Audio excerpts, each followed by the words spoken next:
Basketball's been my world for nearly 30 plus years. Grew up in Melbourne, playing for Victoria, played NBL at 15, 16 years of age for the Melbourne Tigers. 3 knee reconstructions was the end of playing days, and went into coaching. Had the New South Wales under-16 girls state side for nearly a decade, and 7 national titles, been part of 2 Olympics with the Opals as an assistant coach in 2000, 2004. I've been lucky enough to coach over in the US at University of North Carolina, which is a big school for both men and women's basketball, University of Hawaii, and stopped coaching when my little one was born because I didn't want her to feel like basketball was the thing she had to do. 10 years out of the sport, and sure enough, at 11 and a half, basketball's the thing she wants to do.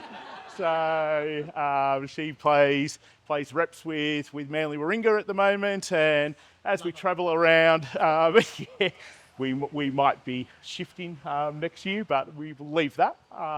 But as we travel around Sydney and we go to basketball stadiums, and people keep coming up to me going, hello, hello, and she's like, how do they know you? How do they know you? Well, I coached her in this and I coached them in this, and she's starting to realise that maybe Dad knows a few things, and she's starting to listen a little bit more now than a couple of years ago. Yeah, thank you. Yeah, so got a diverse background in sport that's now helping service professionals leverage their networks in a way that creates them more referrals, more word of mouth, and grows their client base with ease. Can you please welcome Michael? Thank you, Mark. Thank you. If you've got pen and paper, you're probably going to need it. If you don't have pen and paper and you want to use notes on your phone, that's fine. That's what I'm assuming you're going to do if you have your phone in front of you. Okay? Because I want this to be interactive and I want you to get stuff from it. Okay? As Mark said, we help service professionals. In essence, we go, our goal is simple, to add 6 figures a year to a service professional's bottom line by them leveraging their networks more effectively. We utilise that through LinkedIn, but we also utilise that through how they team up with other people. Mark said there's 31, there's now 32 people here. Let's just say that each of us knew only 5 people. There's 150 people that you could get in front of just from this room here, let alone everybody else that you know. But the unfortunate thing is we don't utilise our networks enough because we don't have a system for it. We don't have a plan for it. So at the moment, what happens? You come here each fortnight, you stand up and you say what it is that you do, and then you walk away.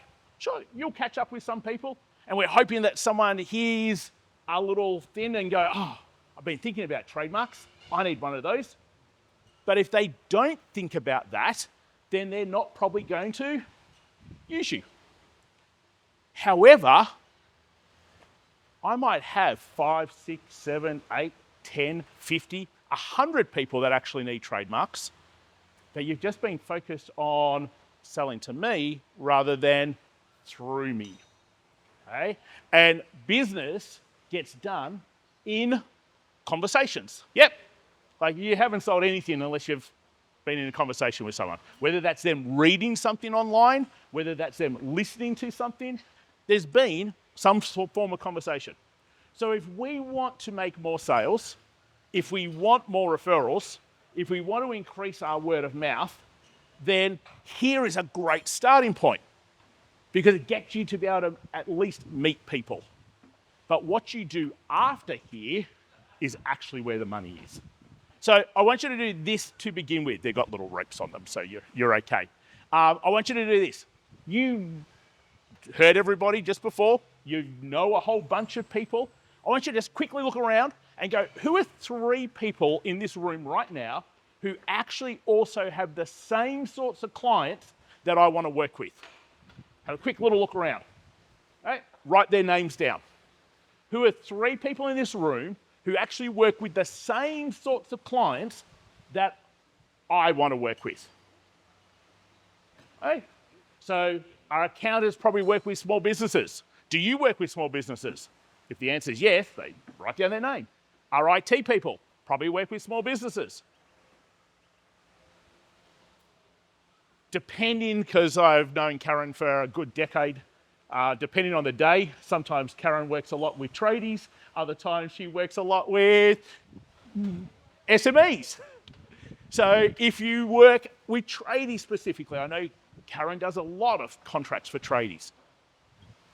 So have a bit of a think and look around.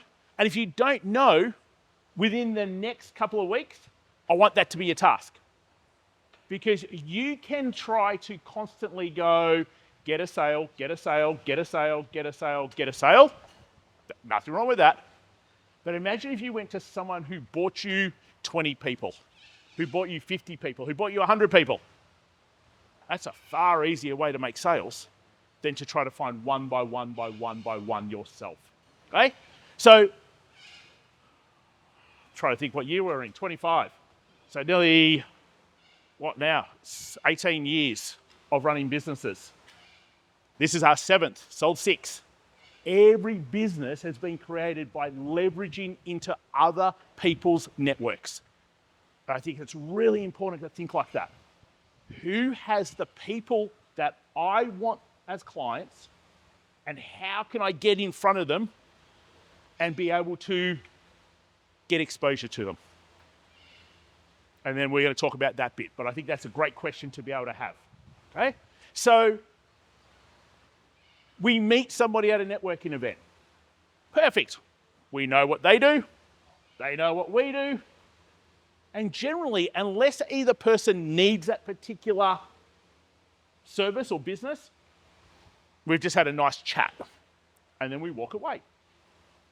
But as we start to see people as not just, you could be my client, but you could be my client, or you could be a referral source for me, or you could be a great door opener, or, you know what, there might be some way we can cross-promote each other. And when you start to see people as more than just simply, I'm selling to Jason. But if Jason doesn't need what I want, what happens? It's like, well, don't need to speak to Jason. But Jason could be a great referral source for us. Jason knows a whole bunch of people because he goes to different events also. So he could be a great door opener for us. So every person in here could be a great relationship for you when you start to see people more as just simply sales. Okay? So as people were talking, and this is my way of thinking, I'm going, who could I introduce them to? Who could I introduce them to? In fact, I've got 5 people up here who all have great sporting organisations. Let me see if there's an opportunity, not only then for the person who would like that, but imagine those teams and how happy they would be. Okay? So when you start listening to people going, how can I help that person? What does that other person generally do back for you?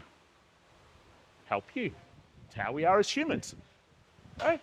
So hopefully now you've got down some names. Now we're going to look at, and you're going to do this over the next couple of weeks, but I'm going to give you the framework to be able to do it. So hopefully you've got at least one name. If you don't have one name, you're going to go up to Mark at the end and go, I don't have a name. Please help me who I should be doing this with. Okay? But everyone has a name. So the key here, Alison just spoke about it before, curiosity. You don't know right now what the other person is to you. So what do I mean by that? I'm just going to borrow Jason. Right? Jason, IT, we help service professionals. I'm sure Jason has an awful lot of service professionals, businesses that he works with too. Okay? So, but right now, I don't know, is Jason a potential client? Is Jason a referral source? Is Jason a door opener? Is Jason just a great person having my network because he talks to a lot of people? And if he's not any of those, then that's okay. But he's also then not needed in my black book. I want you to see your network as your black book of contacts. And whether that be on LinkedIn or Facebook or Instagram or in your CRM or on your phone or on your spreadsheet or on your whiteboard or wherever you keep people, see them as that.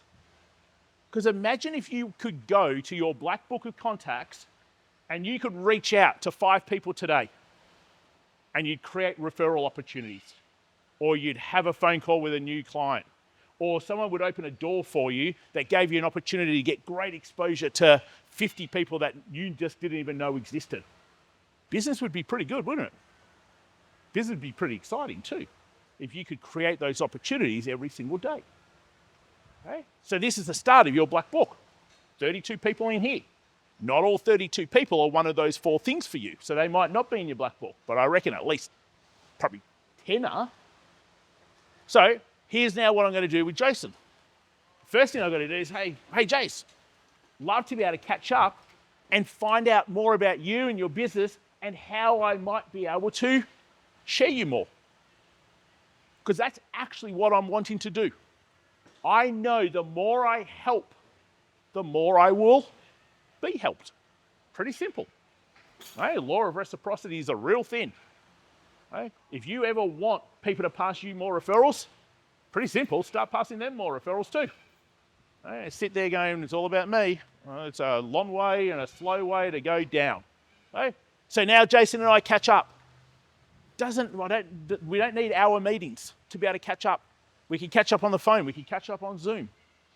Why is face-to-face better if you can do it? Because simply, it's a shared moment. The more shared moments, it's why this is so important to do every fortnight, because you are creating shared moments with each other. Shared moments creates oxytocin. Oxytocin creates trust and bond. Okay? It's that brain chemical that actually creates trust and bond.